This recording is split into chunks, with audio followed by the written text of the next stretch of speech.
السلام علیکم ورحمۃ اللہ وبرکاتہ۔ الحمد للہ رب العالمین، صلی اللہ وسلم وبارک علی عبدہ ورسولہ محمد وعلی آلہ وصحبہ اجمعین وعلی من تبعہم بإحسان الی یوم الدین، اما بعد۔ حیاکم اللہ ناظرین اکرام، آپ سب کا خیر مقدم ہے۔ ناظرین اکرام، ہماری گفتگو کبیرہ گناہوں کے سلسلے میں جاری ہے۔ پچھلے درس میں آپ کے سامنے کئی کبیرہ گناہوں کا تذکرہ آیا، جن میں حلالہ کرنا اور کروانا، خودکشی کر لینا، اور اسی طرح مختلف کبیرہ گناہوں کا تذکرہ پچھلے درس میں آپ کے سامنے آیا۔ ناظرین اکرام، آج کے اس درس میں اپنی گفتگو کو ہم آگے بڑھاتے ہیں۔ جو آج کے درس کا پہلا گناہ ہے جو مجھے آپ کے سامنے رکھنا ہے، وہ گناہ ہے ناظرین اکرام النمیمہ۔ النمیمہ کہتے ہیں ناظرین، جسے ہم اردو زبان میں کہتے ہیں چغل خوری۔ چغل خوری کیا ہے؟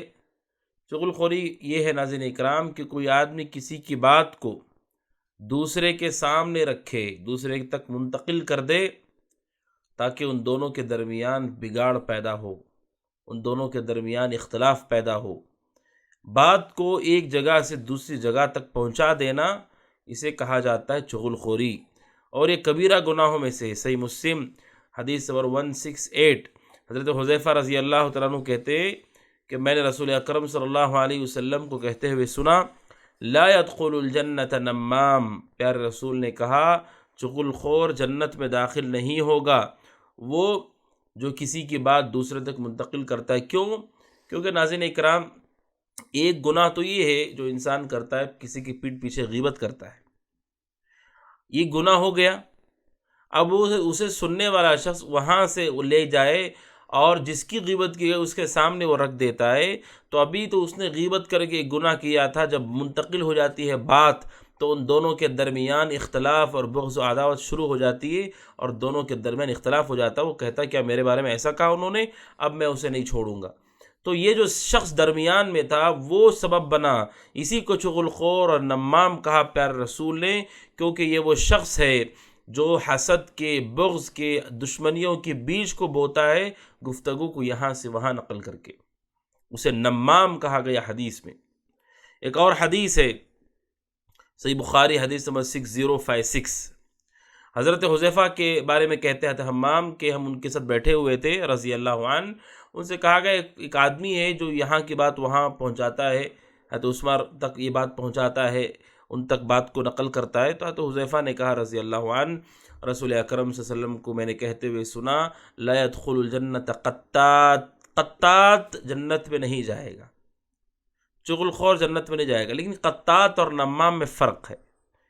چغل خوری دو طرح سے ہوتی ہے، ایک تو وہ ہے ناظرین اکرام، ایک تو نمام ہے جو اس سے پہلے آیا، کہ جو آدمی کسی مجلس میں بیٹھا ہوا ہوتا ہے، وہاں پوری باتیں سن لیتا ہے اور وہ ان تک پہنچا دیتا ہے جو یہاں پر موجود نہیں تھے، اور اس پہنچانے کی وجہ سے آپسی فساد اور بگاڑ مچتا ہے۔ اکثر خاندانوں میں آپ دیکھتے، یہاں کی بات وہاں، وہاں کی بات یہاں کہہ کر کے خاندانوں میں لڑائیوں کا سلسلہ شروع ہو جاتا ہے۔ دوستوں کے درمیان بھی یہ چیزیں ہوتی ہیں، جہاں بھی آپ نوکری کر رہے ہوں، گھروں کے اندر آپ دیکھ لیں، نوکری جہاں ہو رہی وہاں دیکھ لیں، ہر جگہ یہ مصیبت ہے۔ سماج میں بگاڑ کا ایک بہت بڑا ذریعہ ہوتا ہے نمام، یعنی چغل خوری۔ اسی لیے بعض سلف نے یہاں تک کہا، کہتے ہیں کہ انسان جو چغل خوری سے بگاڑ مچاتا ہے، اتنا بگاڑ مچا دیتا ہے کہ پورے سال میں جادوگر اتنا بگاڑ نہیں مچا سکتا ہے۔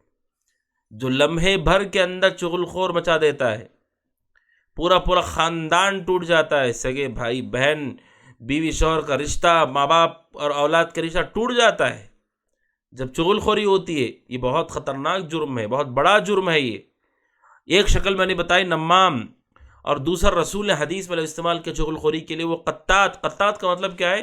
جو مجلس میں موجود نہیں ہے، یہاں وہاں سے باتوں کو وہ سن رہا ہے، دھیرے دھیرے چھپ چھپ کر کے دیوار کے پیچھے سے، ایسا لگ رہا ہے کہ ایسے ظاہر کرتا ہے کہ وہ گزر رہا ہے، اور گزرتے گزرتے وہ ساری باتیں سن رہا ہے، سن کر کے وہ جا کر سامنے والے تک نقل کر رہا ہے۔ یہ بھی چغل خور ہے، اور چغل خوری کی بدترین شکل ہے یہ، کہ جسے مجلس میں بلایا ہی نہیں گیا، وہ اس مجلس کی باتیں سن کر کے یہاں سے وہاں نقل کرتا ہے۔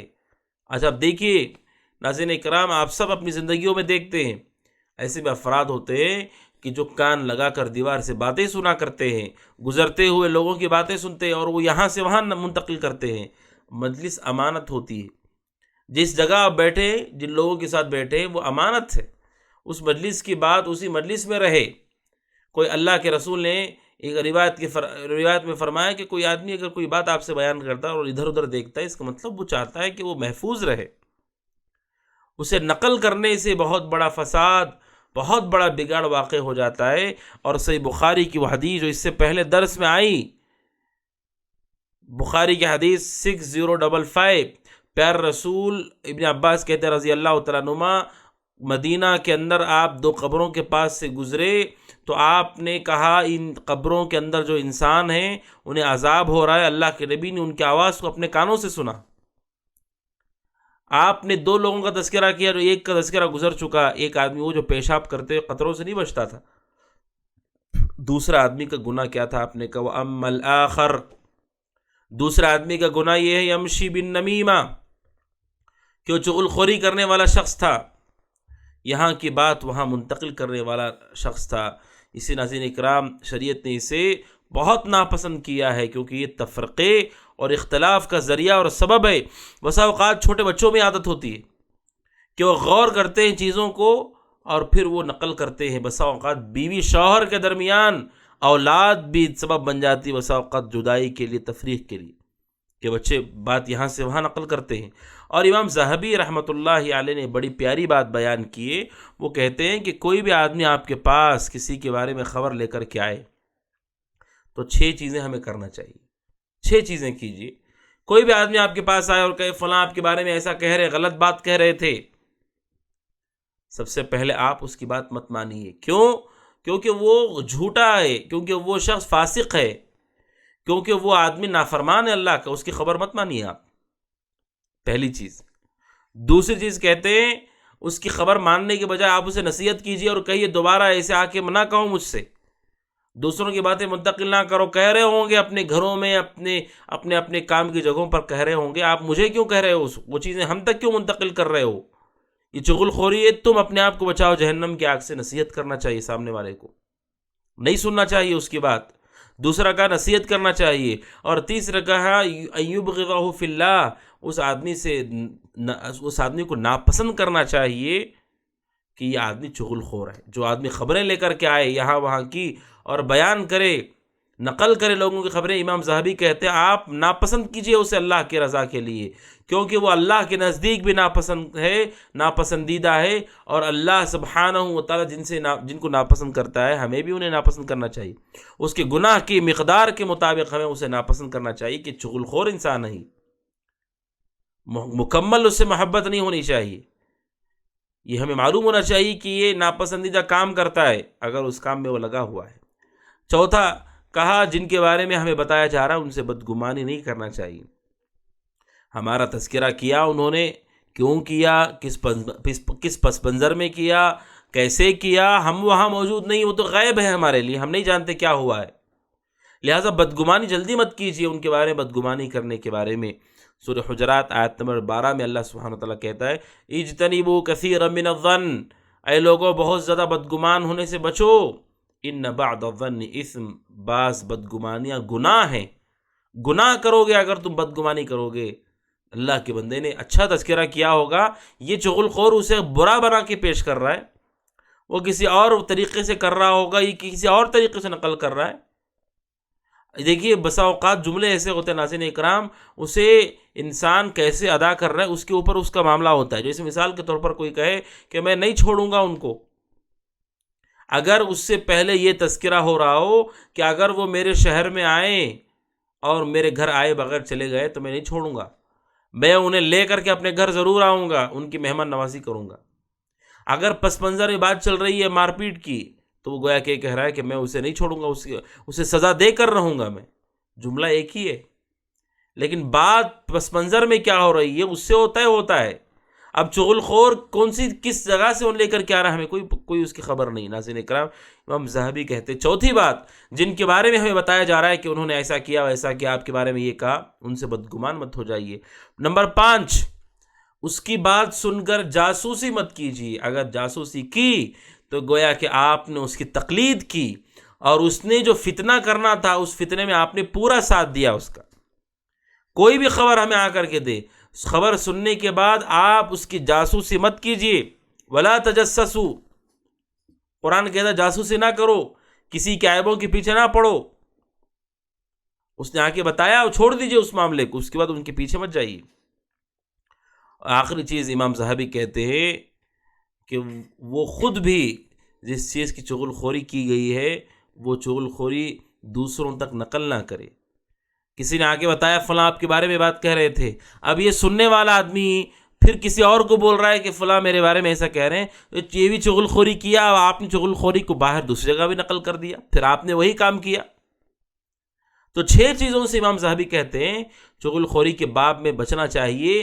ہرگز ان لوگوں کی باتوں میں نہ آئیے ناظرین اکرام، کیونکہ اس سے ہمارا بہت بڑا نقصان ہوگا، بہت بڑی پریشانیاں لاحق ہوں گی، اور رشتوں کے اندر بہت زیادہ کڑواہٹ آتی ہے خاندان قبیلے کی. اور آپ جہاں کام کر رہے ہیں، جہاں رہ رہے ہیں، جس شہر میں آپ ہیں، ان چغل خوروں سے ضرور چوکنا رہیے، ہوشیار رہیے، وہ آپ کے رشتے کو تباہ و برباد کر دیں گے. یہ اس درس میں پہلا گناہ ہے جو ناظرین کرام میں نے آپ کے سامنے رکھا. ناظرین کرام 39واں گناہ ہے. پچھلا گناہ 38واں گناہ تھا، 38 تھا ہمارے ترتیب کے اعتبار سے. ابھی جو گناہ ہے 39، 39واں گناہ جو کبیرہ گناہ ہے شریعت کے نزدیک، وہ یہ ہے ناظرین کرام کہ کوئی مرد عورتوں کی مشابہت اختیار کرے، کوئی عورت مرد کی مشابہت اختیار کرے، یہ کبیرہ گناہوں میں سے ہے. صحیح بخاری حدیث نمبر 5885، اللہ کے نبی فرماتے ہیں علیہ الصلوۃ والسلام کے بارے میں، حضرت عبداللہ بن عباس کہتے ہیں لعن رسول اللہ صلی اللہ علیہ وسلم المتشبہین من الرجال بالنساء والمتشبہات من النساء بالرجال. کہتے ہیں عبداللہ بن عباس کہ رسول اکرم صلی اللہ علیہ وسلم نے لعنت کی ہے ان مردوں پر جو عورتوں کی مشابہت اختیار کرتے ہیں، اور آپ نے لعنت کی ان عورتوں پر جو مردوں کی مشابہت اختیار کرتے ہیں. کیا مطلب ہے ناظرین اکرام؟ مشابہت کا مطلب کوئی مرد ہے وہ عورتوں کی طرح لباس پہنتا ہے، عورتوں کی طرح آواز نکالتا ہے، عورتوں کی طرح چلتا ہے، عورتوں کی طرح وہ میک اپ کرتا ہے، عورتوں کی طرح اس کا رہن سہن ہے. اور کوئی عورت ہے جو مردوں کی طرح لباس پہنتی ہے، مردوں کی طرح بات کرتی ہے، مردوں کی طرح چلتی ہے، مردوں کی طرح تصرفات کرتی ہے، تو یہ کبیرہ گناہوں میں سے ہے. کیونکہ یہ اللہ کی تخلیق کو بدلنے کا جرم ہے. اللہ سبحانہ و تعالیٰ نے ہمیں جس طرح سے پیدا کیا ہے اس تخلیق کو بدلنے کی طرح ہے، جو کہ ہرگز اللہ سبحانہ و تعالیٰ کو ناپسندیدہ، اللہ سبحانہ و تعالیٰ کو پسندیدہ نہیں ہے. اور شیطان بھی یہی چاہتا ہے کہ شیطان یہ چاہتا ہے کہ لوگ اللہ سبحانہ و تعالیٰ کی تخلیق کو بدل دے. سورہ نساء آیت نمبر 119 میں اللہ سبحانہ و تعالیٰ کہتا ہے کہ شیطان نے کہا کہ میں انہیں گمراہ کر دوں گا، اور کہ فَلَيُغَيِّرُنَّ خَلْقَ اللَّهِ، اور میں انہیں دعوت دوں گا کہ وہ اللہ کی تخلیق کو بدل دیں. مرد اس کی جسمانی ساخت الگ ہے، عورت اس کی جسمانی ساخت الگ ہے. مرد اس کی آواز الگ ہے، عورت اس کی آواز الگ ہے. مرد کا لباس الگ ہے، عورت کا لباس الگ ہے. مرد کے کام الگ ہے، عورتوں کے کام الگ ہے. اگر ایک دوسرے کی مشابہت اختیار کرے، اللہ کی تخلیق کو بدلنا ہے، اور وہیں پر وہاں بے حیائی اور بدکاری کا راستہ بھی بہت بھیانک ہوتا ہے. کہ کوئی عورت ہے جو مردوں کی طرح ہے، اب اسے مردوں کے درمیان چھوڑ دیا گیا ہے، لیکن حقیقت میں تو عورت ہی ہے. وہ مردوں کی طرح وہ تجارتیں کر رہی ہے، مردوں کی طرح محفلوں میں مردوں کے ساتھ بیٹھ رہی ہے، بات کر رہی ہے، سفر میں جا رہی ہے. نعوذ باللہ، بدکاری کا راستہ نعوذ باللہ یہ بہت بھیانک ہے. ناظرین اکرام، اس راستے سے بدکاری داخل ہوتی ہے. سرے صحیح بخاری کی حدیث ہے، اور اس حدیث میں اس جرم کی خطرناکی کو واضح کیا گیا. حدیث نمبر 5886، عبداللہ بن عباس کہتے رضی اللہ تعالیٰ عنہما، اللہ کے نبی لعنت کی ان مردوں پر جو مخنثوں کی طرح ہوتے ہیں. المخنثین من الرجال، وہ مرد کہ جن کی گفتگو، جن کا طریقہ کلام عورتوں کی طرح ہے. اور آپ نے والمترجلات من النساء، اور ان عورتوں پہ لعنت کی جو مردوں کی طرح ہوتے ہیں، مردوں کی طرح ان کا پہننا، مردوں کی طرح ان کا ہونا. اللہ کے نبی نے فرمایا علیہ الصلوۃ والسلام آگے، وقال اخرجوہم من بیوتکم، آپ نے کہا ان کو اپنے گھروں سے نکال دو. اگر تمہارے گھروں میں ایسے مرد ہیں جو عورتوں کی طرح ہیں، یا ایسی عورتیں جو مردوں کی طرح، نکال دو گھروں سے۔ اور کہتے ہیں کہ اللہ کے نبی نے نکالا بھی، آپ نے فلاں کو نکالا۔ کون ہے وہ؟ انجشا نامی ایک شخص جو کہ غلام تھا، کالا غلام، جو کہ عورتوں کی مشابہت اختیار کرتا تھا، اللہ کے رسول نے اسے نکال دیا۔ حضرت عمر نے ایک کو نکال دیا جس کا معاملہ یہی تھا۔ کیوں؟ کیونکہ ناظرین اکرام اس کے ذریعے سے بے حیائی پھیلنے کا خدشہ ہے۔ لیکن علماء نے کہا کہ اس طرح کے جو افراد ہیں، کوئی مرد ہے عورتوں کی طرح وہ چال چلن کرتا ہے، رکھتا ہے، لباس پہنتا ہے، کوئی عورت ہے جو مردوں کی طرح، علماء کہتے ہیں اس کی تفصیل یہ ہے، نمبر ایک کہ وہ فطری طور پر ایسے ہی ہے کہ کوئی مرد ہے جس کے اندر فطری طور پر اس کی آواز ایسی ہے، چال چلن اس کا ایسے ہے، تو شریعت یہ کہتی ہے کہ اپنے آپ کو قابو کرو، اپنی تربیت کرو، اصلاح کرو، چال چلن کو بہتر کرو، اپنا لباس مردوں کی طرح رکھو جو مرد ہے، لیکن وہ بچپن ہی سے اس کا میلان تھوڑا عورتوں کی طرف ہے، عورتوں کی طرح ہے، خوبصورت بننا اسے پسند ہے، اور بہت زیادہ ان کی طرح سے سجنا سورنا پسند ہے، اس کی اصلاح کی جائے، اس کی تربیت کی جائے۔ اگر وہ اپنی پوری اصلاح کرتا ہے، اب مرد ہے وہ عورتوں کا لباس نہیں پہنتا، میک اپ نہیں کرتا، اور اپنی اس مزاج میں نہیں آتا ہے، پوری کوشش کر رہا ہے، تو کوئی حرج نہیں، اسے گھر میں باقی رکھا جا سکتا ہے۔ لیکن اگر کوئی مرد ہے اور وہ اس طرح سے عورتوں کی مشابہت اختیار کر رہا ہے، فلموں میں دیکھ کر کے اور یوٹیوب میں یہاں وہاں سوشل میڈیا کی فتنے میں پڑھ کر کے وہ کہتا نہیں میں ایسے ہی رہوں گا، مرد ہوں میں لیکن عورتوں کی طرح رہوں گا، تو اسے گھروں میں نہ رکھا جائے، اسے گھر سے نکال دیا جائے، کیونکہ اب پورے گھر کو بگاڑ کے پورے گھر کو تباہ و برباد کر دے گا، وہ پورے گھر کو بدکاری کے راستے میں ڈال دے گا وہ۔ اسی طرح عورت ہے، مردوں کی طرح اس کی آواز ہے، چال چلن ہے، اسے بھی کہا جائے گا اپنی اصلاح کرو، تربیت کرو، برقع پہنو، حجاب کرو، پابندی کرو شریعت کی۔ وہ اپنی عزت کی حفاظت بھی کرتی ہے، حیا بھی کرتی ہے، تب بھی اس کی آواز تھوڑی سی مردوں کی جیسی ہے، یا اس کا کام تھوڑا سا سخت ہے، کوئی حرج نہیں، اسے گھروں میں رکھا جا سکتا۔ لیکن اگر کوئی عورت یہ کہے نہیں میں ایسی ہی ہوں، اگرچہ کہ میں عورت لیکن مرد کی طرح رہوں گی میں، تو رسول نے کہا انہیں اپنے گھروں سے نکال دو، ایسے لوگوں کو گھر میں باقی نہ رکھو، کیونکہ اس سے گھروں کا ماحول خراب ہوتا ہے، بچے بگڑتے ہیں، آس پاس کا ماحول بھی خراب ہوتا ہے، برا ہوتا ہے، اس سے گھروں میں انہیں باقی نہ چھوڑا جائے۔ ناظرین اکرام، تو ان دونوں باتوں کو تفصیل کے ساتھ ہمیں سمجھ لینا چاہیے ناظرین اکرام، کہ ایسے بچوں کو، ایسی بچیوں کو تربیت دینا چاہیے۔ اسی لیے وہ عورتیں جو مردوں کی طرح سے لباس پہنتی ہیں، مردوں کی طرح بات کرتی ہیں، مردوں کی طرح سے غنڈہ گردی پر اتر آتی ہیں، بسا اوقات وہ شوہر سے ایسے بات کرتی ہیں گویا کہ وہ گھر کی بڑی ہے، اور مرد گویا کہ اس سے چھوٹا ہے، اس کی کوئی حیثیت نہیں ہے۔ یہ انداز مرد کا ہے، عورت کے لیے درست نہیں ہے۔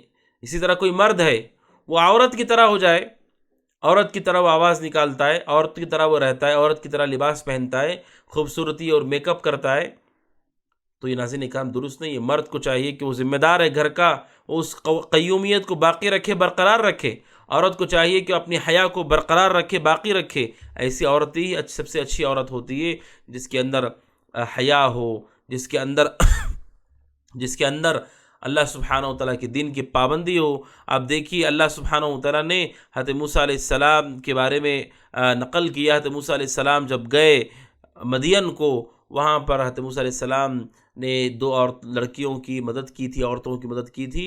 قرآن کہتا ہے جب وہ موسیٰ علیہ السلام کو بلانے کے لیے آتی ہیں تاکہ ان کے والد انہیں موسیٰ علیہ السلام کو بدلہ دے سکیں، قرآن کہتا ہے فَجَاءَتْ إِحْدَاهُمَا تَمْشِي عَلَى اسْتِحْيَاءٍ، کہتے ہیں اللہ سبحانہ تعالیٰ کہتا ہے کہ ان میں کی ایک خاتون موسیٰ کے پاس آتی ہے، تمشی چل رہی ہے، وہ علی استحیاء پورے حیا کے ساتھ چل رہی ہے، حیا کے زیور سے آراستہ ہے، وہ پردے کے ساتھ ہے، وہ حیا کا پیکر بنی ہوئی ہے۔ وہ یہ عورت کی خوبصورتی ناظرین کا۔ اسی لیے جو ذمہ دار ہیں انہیں چاہیے کہ لڑکیوں کی تربیت لڑکیوں کی طرح کی جائے، انہیں مردوں کی طرح ان کی تربیت نہ کی جائے۔ انہیں دور سفر پہ تنہا بھیج دینا اور مردوں کے ساتھ انہیں تجارت کے لیے چھوڑ دینا، کثرت سے گھروں سے نکلنے کی اجازت دے دینا، اس سے کیا ہوتا ہے ناظرین اکرام؟ مردوں کے ساتھ زیادہ میل جول کی وجہ سے ان کے اندر بھی وہ صفت منتقل ہو جاتی ہے۔ اور یہی معاملہ بچوں کا بھی ہے، عورتوں کی مجلسوں میں زیادہ اسے بٹھانا عورتوں کے درمیان اسے چھوڑ دینا، عورتوں والے کام اسے اس طرح سے کروانا کہ اسے لگے کہ یہی مجھے بھی کرنا چاہیے۔ ناظرین اکرام، تربیت کرتے ہوئے اس کا پورا پورا خیال کیا جائے تو یہ گناہ ہے ناظرین اکرام جو کبیرہ ہے، جو میں نے آپ کے سامنے رکھا۔ اس کے بعد ناظرین اکرام 40واں گناہ جو کبیرہ گناہ ہے، بلکہ کبیرہ گناہ سے بھی بڑا درجہ ہے اس کا، اور وہ شرک ہے اللہ سبحانہ و تعالیٰ کے ساتھ، شرک اصغر۔ وہ یہ ہے ناظرین اکرام کہ کوئی آدمی اللہ کے علاوہ کسی اور کی قسم کھائے، غیر اللہ کی قسم کھائے، اللہ کو چھوڑ کر کے کسی کی بھی قسم کھائے، چاہے نبی کی کھائے، چاہے ولی کی کھائے، چاہے ماں باپ کی کھائے، چاہے اپنے سر کی کھائے، اللہ کو چھوڑ کر کسی کی بھی قسم کھائی جائے، یہ کبیرہ گناہوں میں سے ہے، بلکہ اس سے بھی بدتر ہے کیونکہ شرک اصغر ہے، اور سلف کے نزدیک شرک اصغر کبیرہ گناہوں سے بھی سخت اور بدتر ہوتا ہے۔ اسی طرح سے اکرام حدیث سورہ ترمذی حدیث نمبر 1535، حضرت سعید بن عبیدہ کہتے ہیں کہ عبداللہ بن عمر نے ایک آدمی کو کہتے ہوئے سنا، وہ آدمی کہہ رہا تھا لا والکعبہ، نہیں، کعبہ کی قسم۔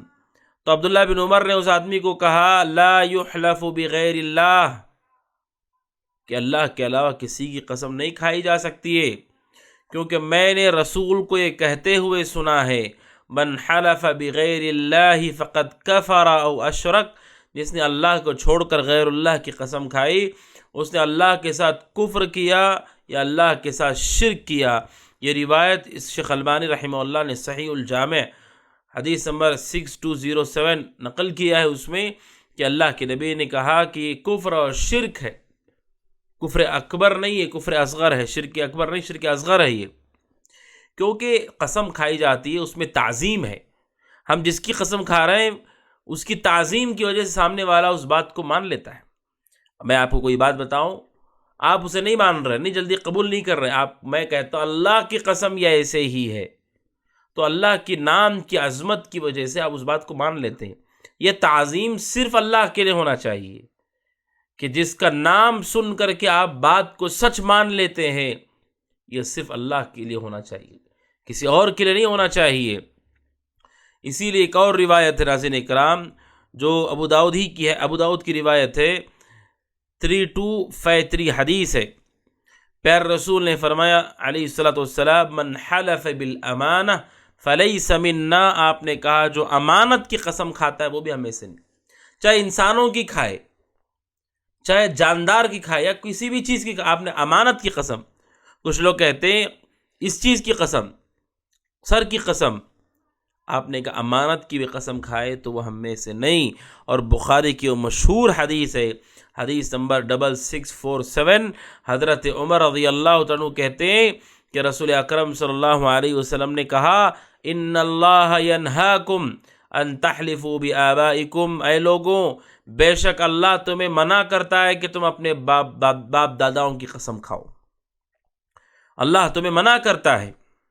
حضرت عمر کہتے رضی اللہ عنہ اللہ کی قسم جب سے میں نے یہ بات رسول سے سنی میں نے کبھی جانتے بوجھتے کبھی بھی بھول کر کے بھی اللہ کے سوا کسی کی قسم نہیں کھائی۔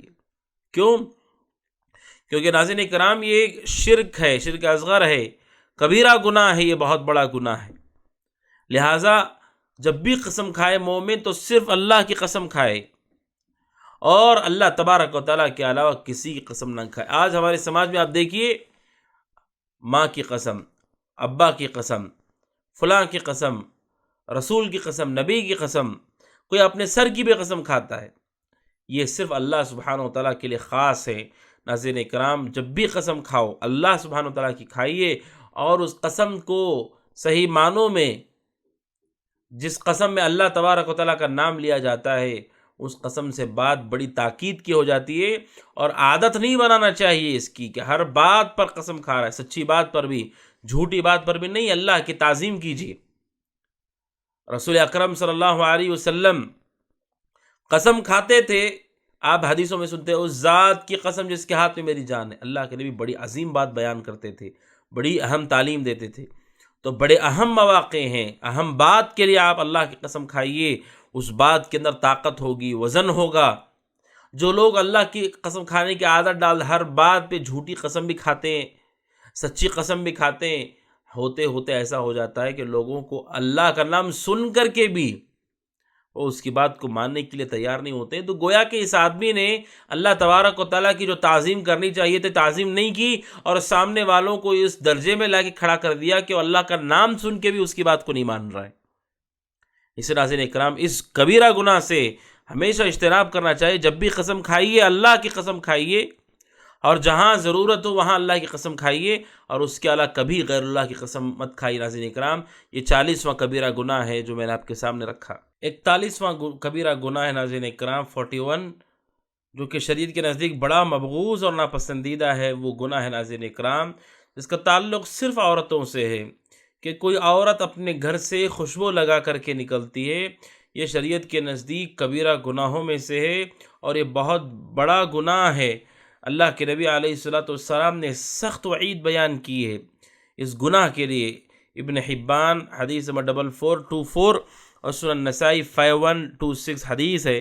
ابو موسیٰ اشعری رضی اللہ عنہ کہتے ہیں رسول اکرم صلی اللہ علیہ وسلم نے فرمایا، ایما امرأۃ استعطرت، کوئی بھی عورت خوشبو لگاتی، عطر لگاتی ہے، فمرت علی قوم، اور کسی قوم سے کے پاس سے گزرتی ہے، لوگوں کے پاس سے گزرتی ہے، لیجدوا من ریحھا، تاکہ اس کی خوشبو لوگ سونگھیں، فہی زانیۃ، وہ زانیہ عورت ہے.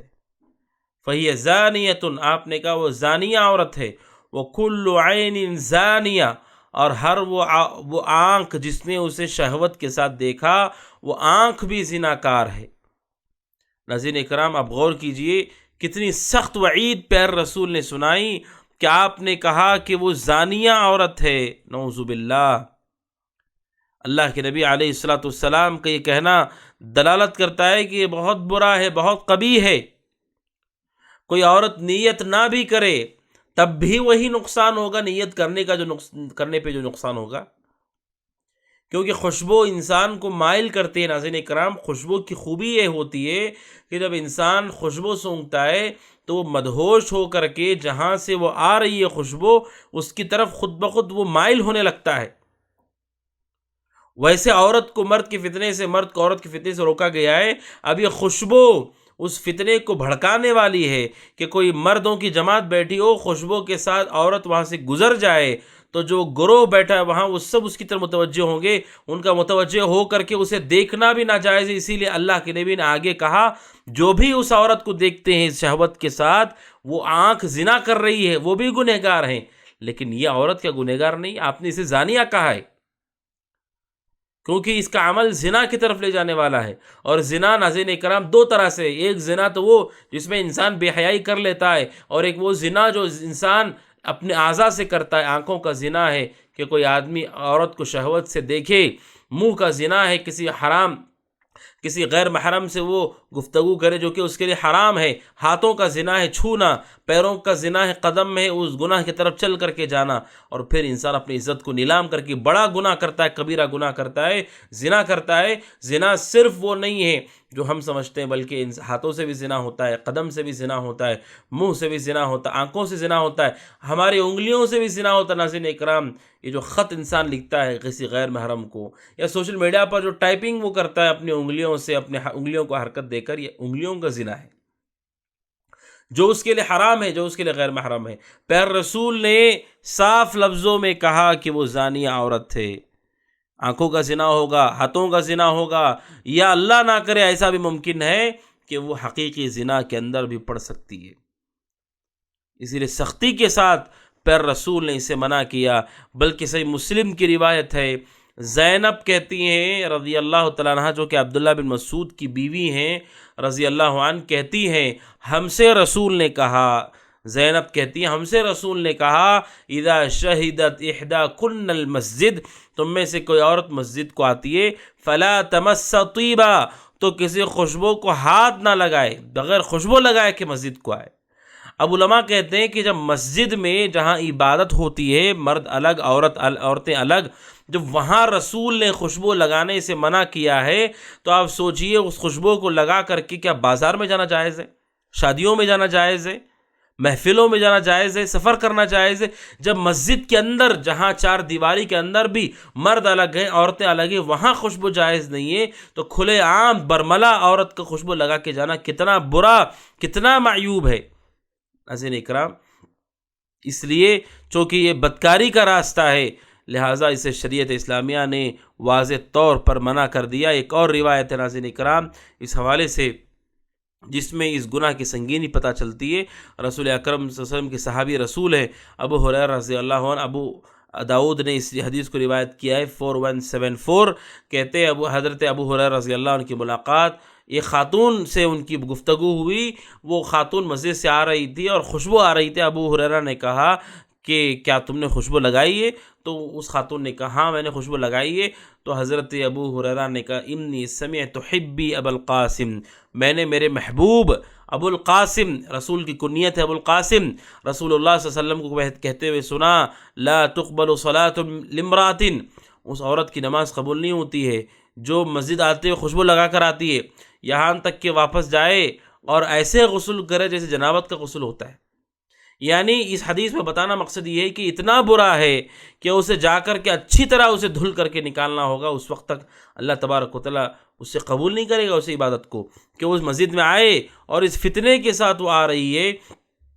اس نے گمراہی کا راستہ، شہوت کا راستہ مردوں کے لیے کھول دیا ہے۔ ناظرین کرام، رسول اکرم صلی اللہ علیہ وسلم نے اس حدیث میں واضح کر دیا کہ اس کا اثر عورت کی عبادت پہ بھی ہوتا ہے، اور یہ بھی کہہ دیا کہ وہ غسل کرے، باقاعدہ دھل کر کے اس خوشبو کو نکالے، یہ جائز نہیں ہے۔ ناظرین اکرام، یہ 41واں کبیرہ گناہ ہے جو میں نے آپ کے سامنے رکھا۔ ناظرین اکرام، 42واں گناہ، 42 نمبر گناہ جو کبیرہ گناہ ہے جو مجھے آپ کے سامنے رکھنا ہے، وہ ہے ناظرین اکرام پڑوسیوں کو اذیت پہنچانا، پڑوسیوں کو تکلیف دینا۔ شریعت کہتی ہے ناظرین اکرام، جب ہم ایک ساتھ رہتے ایک سماج کے اندر، کچھ حقوق ہمارے اوپر ہیں، ان حقوق کا ہمیں خیال کرنا چاہیے، اور خاص طور پر پڑوسی کا معاملہ یہ ہے جو آپ کے بالکل آپ کے آزو یا بازو ہوتا ہے، دائیں بائیں آپ کے قریب اس کا گھر ہوتا ہے۔ ناظرین کرام، چونکہ آنے جانے کا راستہ ایک ہے، ہو سکتا ہے کبھی کبھی گھر کا دروازہ ایک ہے، ہو سکتا ہے دیوار ایک ہے، شریعت یہ کہتی ہے اگر وہاں ایک دوسرے کا حق ہم نے ادا نہیں کیا تو یہ گناہ بھی ہے، اور ہماری زندگی بھی اجیرن ہو کر رہ جائے گی، پریشان کن ہو کر رہ جائے گی۔ ناظرین اکرام، شریعت یہ کہتے ہیں اچھا پڑوسی تلاش کرنے کے ساتھ اچھا پڑوسی ہمیں خود بننا بھی چاہیے، اچھے پڑوسی ہونا چاہیے، کیونکہ اس تکلیف سے انسان پریشان ہو جاتا ہے، کیونکہ ہم آس پاس رہتے، ایک دوسرے کے ساتھ جڑے رہتے، ایک جگہ پر ہم ہوتے ہیں، ایک دوسرے سے اگر تکلیف ہو ہمیں تو یہ بڑی پریشان کن بات ہے۔ کیا کہا رسول اکرم صلی اللہ علیہ وسلم نے؟ صحیح مسلم حدیث نمبر 46 اور امام بخاری نے ادب المفرد میں 121 کے اندر نقل کیا۔ ابو ہریرہ کہتے ہیں رضی اللہ عنہ، رسول اکرم صلی اللہ علیہ وسلم نے فرمایا لا يدخل الجنت من لا يأمن جارہ بوائقہ، اللہ کے نبی نے فرمایا وہ جنت میں داخل نہیں ہوگا جس کی تکلیف سے، جس کے شر سے، جس کے ظلم سے اس کا پڑوسی محفوظ نہیں ہے۔ اور صحیح بخاری کی روایت ہے 6016، اللہ کے نبی نے کہا واللہ لا یؤمن، اللہ کی قسم وہ مومن نہیں، اللہ کی قسم وہ مومن نہیں، اللہ کی قسم وہ مومن نہیں، 3 مرتبہ اللہ کے نبی نے کہا۔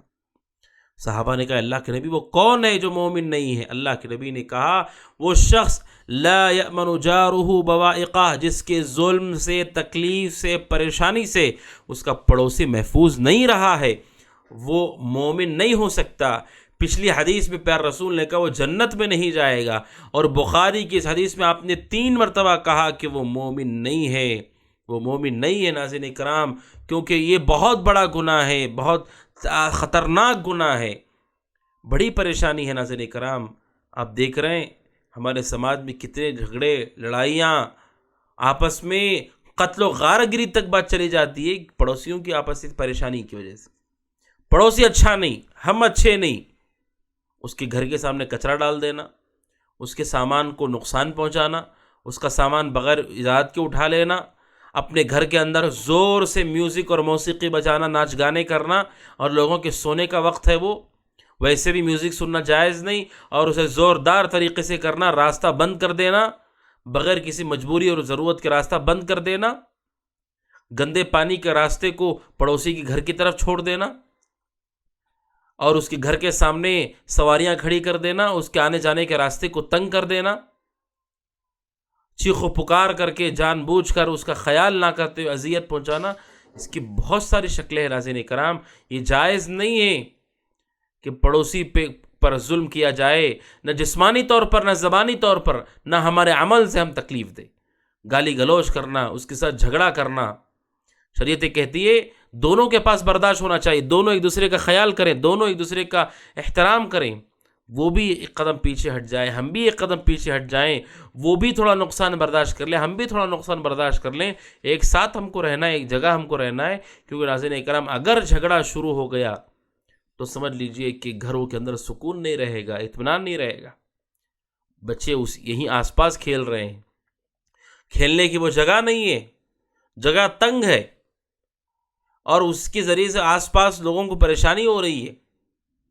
چھوٹی مختصر جگہ ہے، وہ اس کی اجازت نہیں دینا چاہتے پریشانی کی وجہ سے. خیال کیجئے اس کا ناظرین اکرام کہ ہماری زبان سے بھی تکلیف نہ ہو، ہمارے عمل سے بھی تکلیف نہ ہو. ہو سکتا ہے کوئی چیز جائز ہو، کوئی کہے کھیلنا تو جائز ہے، وہ نہیں کھیلنے دے رہا. اگر وہ پریشانی کا سبب بن رہا ہے ان کے لیے، بچوں کی چیخ و پکار، بچوں کی آواز یا بچوں کی شرارتوں سے انہیں پریشانی ہو رہی ہے، ہم خیال کر لیں. ہمارے خیال کرنے میں ہمارا کیا نقصان ہو جائے گا، لیکن ہم ایک اچھے کام کی طرف پہل کر رہے ہیں، حسن سلوک کر رہے ہیں. ہاں یہ بات بھی ہے کہ ہم پڑوسی کو نصیحت بھی کریں، سمجھائیں بھی، اگر یہ ہمارے امکان میں انہیں بتلائیں کہ وہ بیجا سختی نہ کرے، بیجا چیزوں کا مطالبہ نہ کرے، صبر رکھے، برداشت رکھے، نظر انداز کرے، معاف کرے. ناظرین کرام پڑوسیوں کے ساتھ یہ معاملہ ہونا بہت ضروری ہے تاکہ ہم پرسکون زندگی گزار سکیں. نہ جانے دسیوں واقعات اسی ملک کے اندر ہیں کہ پڑوسی نے پڑوسی کا قتل کر دیا، تنگ آ گئے جھگڑا کرتے کرتے. اسی لیے گندگی کے بعد گندگی کی صفائی کیجیے احتیاط کے ساتھ کہ اسے تکلیف نہ ہو، ان کی طرف وہ گندگی نہ جائے، وہ کچرا نہ جائے. بہت ساری اختلافات ہوتے ہیں ناظرین اکرام. میں نے مختصر مسائل کی طرف اشارہ کیا، باقی آپ سب تفصیل سے جانتے ہیں، کسی طرح ہم تکلیف نہ دیں. ایک اور روایت ہے مسلم احمد میں 9675 اور امام بخاری نے ادب المفرد میں 119 روایت نقل کیا ہے. ابو ہریرہ کہتے ہیں رضی اللہ تعالیٰ عنہ، اللہ کے نبی سے ایک آدمی نے کہا اللہ کے نبی، ایک عورت ہے جو بڑی نمازی ہے، روزے دار ہے، صدقہ و خیرات کرتی، تین بڑی بڑی نیکیاں، نماز پڑھتی ہے، فرض نماز بھی، نفل نماز بھی، روزے رکھتی ہے، فرض روزے، نفل روزے، صدقہ و خیرات بھی کرتی ہے. لیکن اللہ کے نبی مسئلہ یہ ہے کہ اپنی پڑوسیوں کو زبان سے اس نے بڑی تکلیف دے دی ہے اور دے رہی ہے، بڑی تکلیف پہنچاتی ہے. کیا جواب ہے؟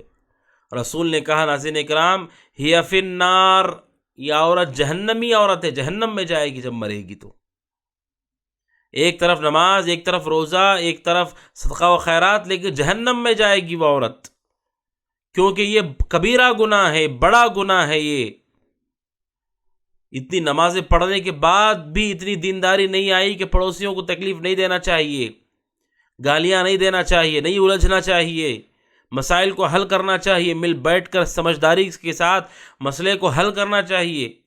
اتنی سمجھداری نہیں، نمازیں پڑھ رہی ہے، آپ نے کہا جہنمی عورت ہے. اور پھر پوچھا اللہ کے نبی، ایک عورت ہے جو بہت زیادہ نمازی نہیں، روزے دار نہیں، صدقہ نہیں کرتی، ہاں وَإِنَّهَا تَصَدَّقُ بِأَثْوَارٍ مِنْ عَقِدٍ، پنیر کے کچھ ٹکڑے وغیرہ صدقہ کرتی ہے، یعنی چھوٹا موٹا صدقہ کرتی ہے، بہت بڑا صدقہ تو نہیں کرتی، چھوٹا جو اس کی طاقت میں صدقہ کرتی ہے. لیکن اللہ کے نبی اس کے گھر کے آس پاس جو رہتے ہیں وہ بڑے محفوظ ہیں، سکون سے زندگی گزار رہے ہیں. اللہ کے نبی نے کہا یا فی الجنہ، یہ عورت جب مرے گی تو یہ جنت میں داخل ہو جائے گی. سکون سے اس کے پڑوسی. یہ جو زندگی کا گزارنے کا طریقہ ناظرین اکرام، یہ عبادت ہے کہ آپ اپنی تکلیف سے سامنے والوں کو محفوظ کر دیجئے. بعض سلف سے متعلق ہے کہ جب کوئی آدمی گھر بیچ رہا تھا، اس نے اپنے گھر کا مول بتایا، کہا اس گھر کی قیمت ہے، بہت زیادہ قیمت بتائی.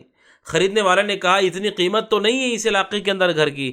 کہا کہ میں گھر کی قیمت نہیں بتا رہا ہوں صرف، کہا میرے گھر کے جو پڑوسی ہیں، کسی سلف کے بارے میں وہ کہتے بڑے دیندار کوئی پڑوسی ہیں میرے، کہا ایسا پڑوسی تمہیں کہیں نہیں ملے گا، چونکہ میں تمہیں راحت پہنچا رہا ہوں اتنا اچھا پڑوسی دے کر، اس لیے میں نے گھر کی قیمت بڑھا دی ہے.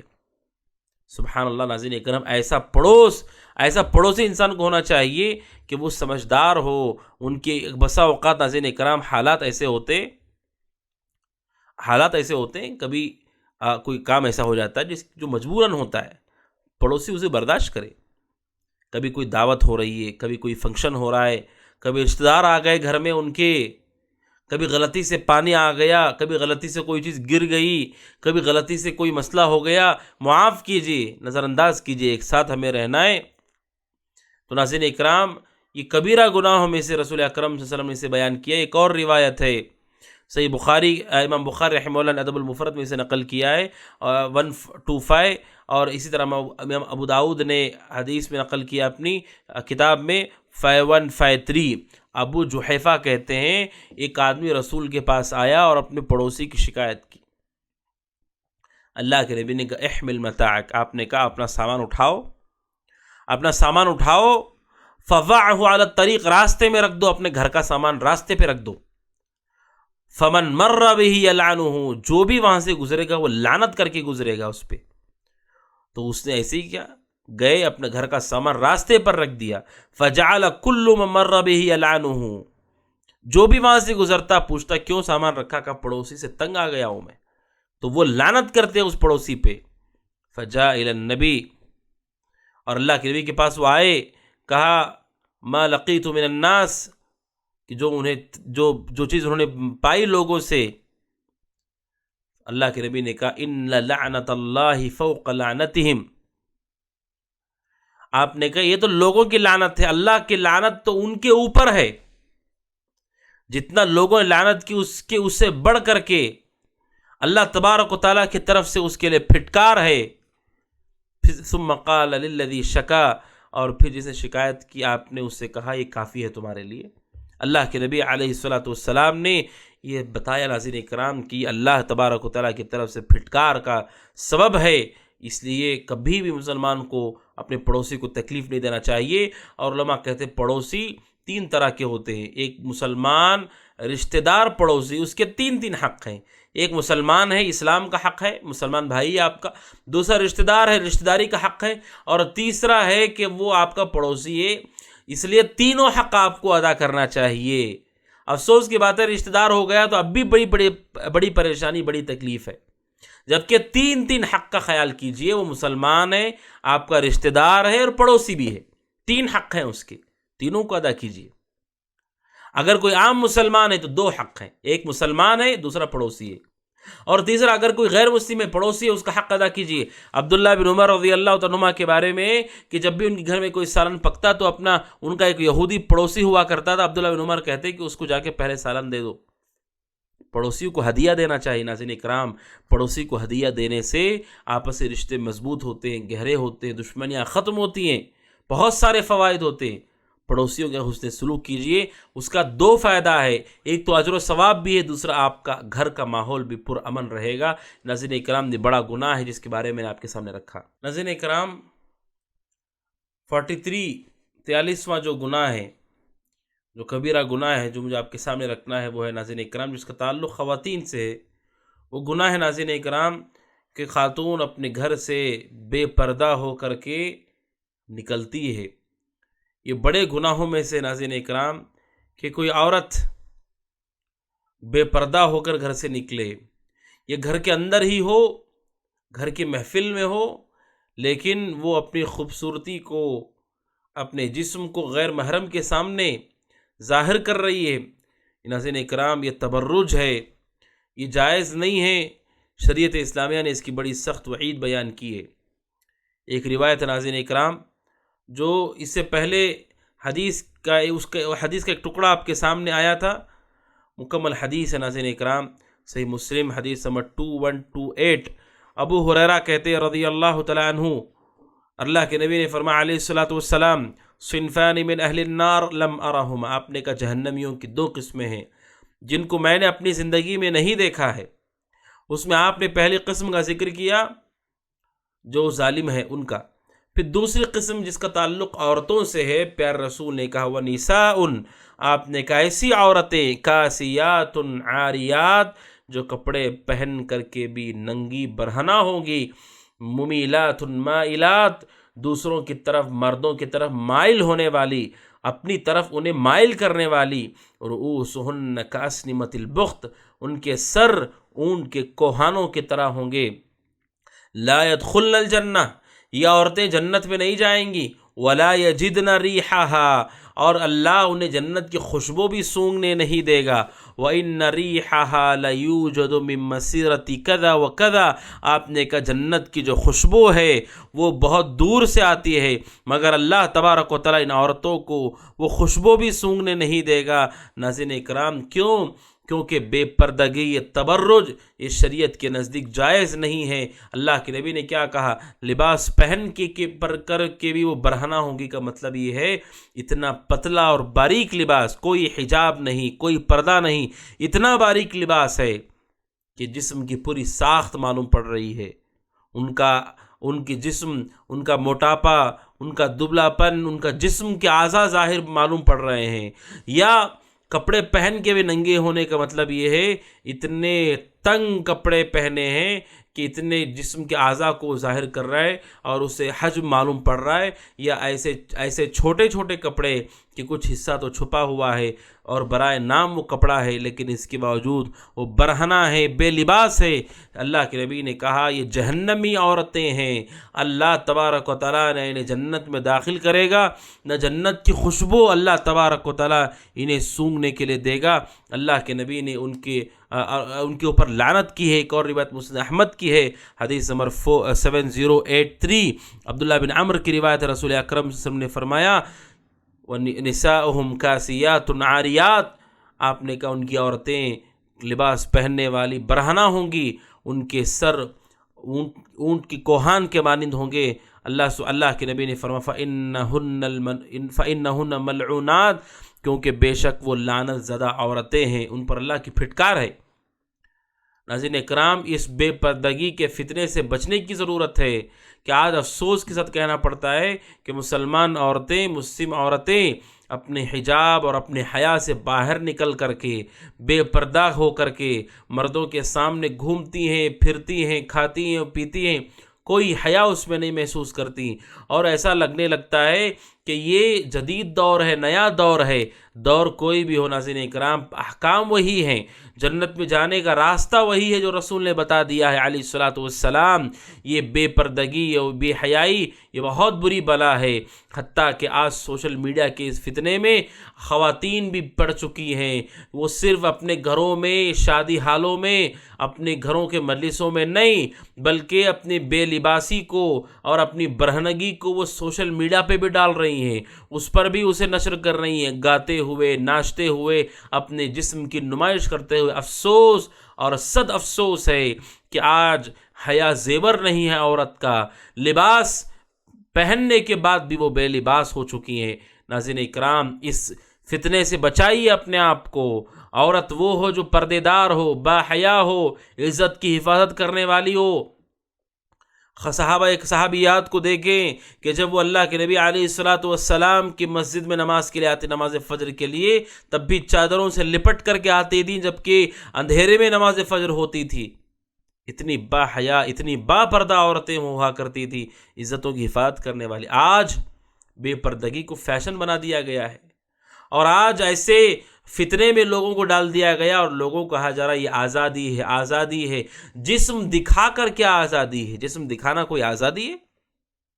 جسم دکھانا کوئی آزادی ہے؟ یہ آزادی کا کیا مطلب ہے؟ آزادی کیا ہے؟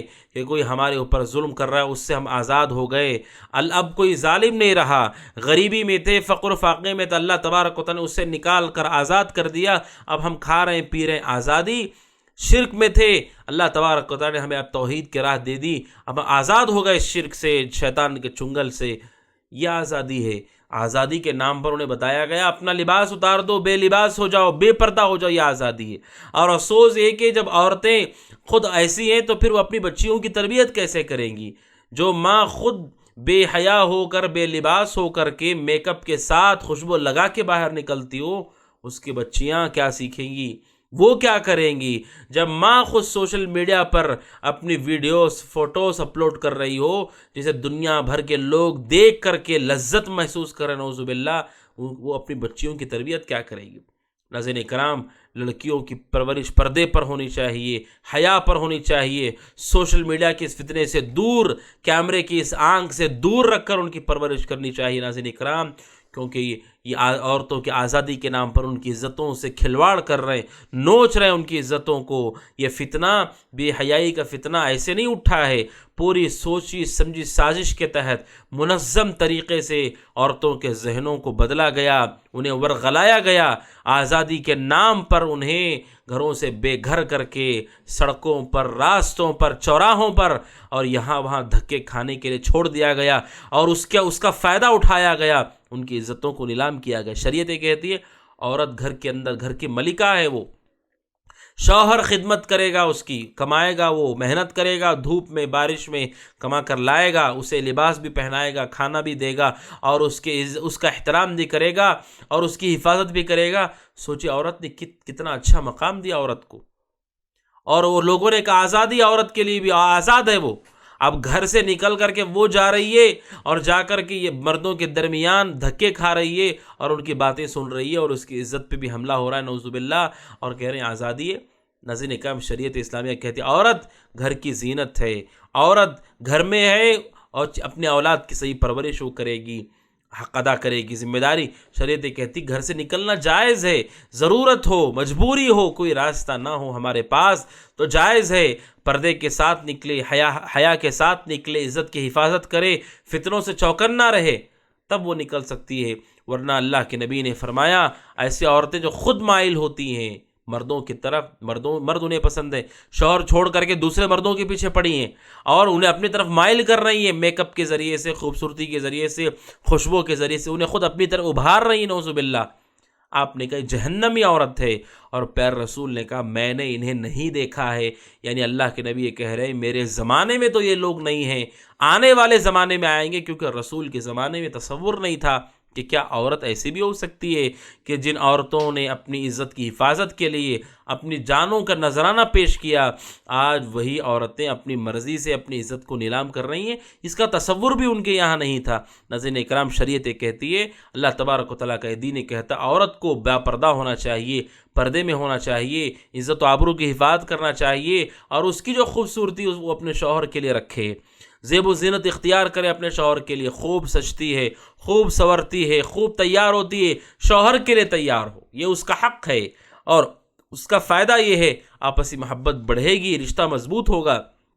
لیکن اجنبی مردوں سے اس کا کیا تعلق ہے؟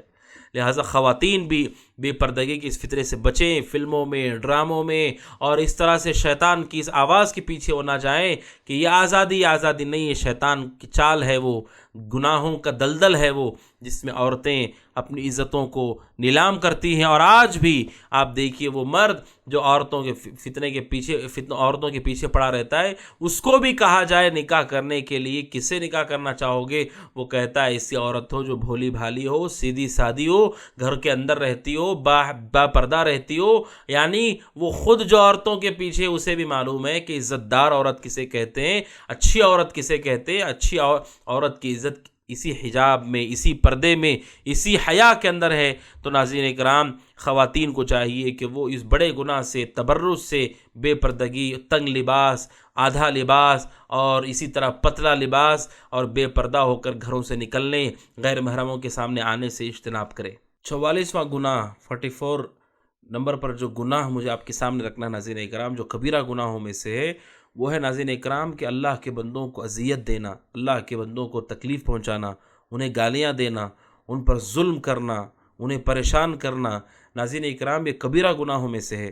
مسلمان کا احترام کرے، عزت کرے، توقیر کرے، جو بڑے ہیں ان کی عزت کرے، جو چھوٹے ہیں ان پر نرمی کرے، ان پہ شفقت کرے، جو علماء ہے ان کی عزت کا خیال کرے۔ شریعت کہتی ہے یا تو انسان آپ سے بڑا ہوگا، چاہے مرد ہو کہ عورت ہو، جو بڑے ہیں ان کی توقیر کرنا ہے، ان کا احترام کرنا ہے، جو چھوٹے ہیں ان کے اوپر رحم کرنا ہے، اور جو علماء ہیں ان کی عزت آپ کو کرنی ہے۔ شریعت کہتی ہے کہ مسلمان کو تکلیف نہیں دیتا ہے، اسی پر ظلم نہیں کرتا ہے، اسے گالی نہیں دیتا ہے، اسے عذاب میں مبتلا نہیں کرتا ہے، یہ بہت بڑا گناہ ہے۔ اللہ سبحانہ وتعالیٰ کہتا ہے سورہ احزاب آیت نمبر 58 میں، والذین یؤذون المؤمنین والمؤمنات بغیر ما اکتسبوا، کہ جو لوگ تکلیف پہنچاتے ہیں مومن مردوں کو، مومن عورتوں کو، بغیر مکتسبو، جبکہ انہوں نے وہ کام نہیں کیا بغیر کسی سبب کے، بغیر کسی بدلے کے.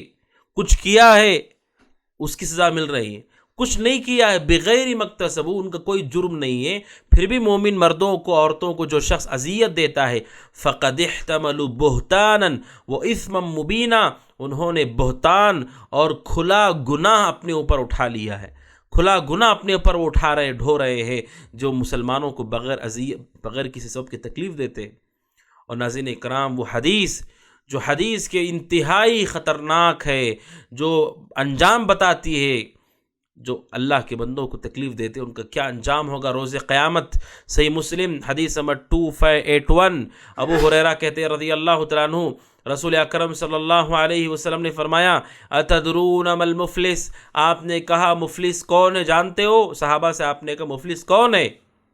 صحابہ نے کہا المفلس فینا من لا درہم لہ ولا متاع، کہ اللہ کے نبی مفلس وہ ہے ہمارے درمیان جس کے پاس درہم نہ ہو، جس کے پاس سامان نہ ہو. مفلس قلاش وہ ہے جو آدمی جس کے پاس دنیا کی کوئی سامان نہ ہو، دنیا کی آلائش اس کے پاس نہ ہو، وہ مفلس ہے، غریب ہے. اللہ کے نبی نے کہا مفلس کون ہے؟ ایک تو وہ مفلس جسے آپ جان رہے دنیا کا مفلس، اللہ کے نبی بتا رہے ہیں آخرت کا مفلس کون ہے، آخرت میں کون قلاش ہونے والا ہے، کون آخرت میں برباد ہونے والا ہے. آپ نے کہا مفلس وہ ہے میری امت کا، یاتی یوم القیامہ، جو قیامت کے دن آئے گا، یعنی قیامت کے دن کا مفلس. صحابہ نے جو کہا وہ دنیا کا مفلس آدمی ہے، آپ نے قیامت کا مفلس وہ ہے جو میری امت کا آدمی ہوگا، قیامت کے دن آئے گا بصلاۃ وصیام وزکوٰۃ، نماز پڑھی ہوگی، روزہ رکھا ہوگا، زکوٰۃ دیا ہوگا، یعنی فرائض کی پابندی کی ہوگی، ان اعمال کا اس نے پورا بھرپور خیال کیا ہوگا. لیکن اللہ کے نبی فرماتے ہیں وہ آئے گا تو کیا کر کے آیا ہے ان کے ساتھ؟ ایک تو پہلے وہ نماز روزہ زکوٰۃ لے کر کے آئے گا، اس کا مطلب جو بھی نماز پڑھی ہے اس نے اخلاص کے ساتھ سنت کے مطابق پڑھی ہے، اسی لیے وہ قبول ہو گئی، اور قبول ہو کر کے قیامت کے دن وہ لے کر آ رہا ہے.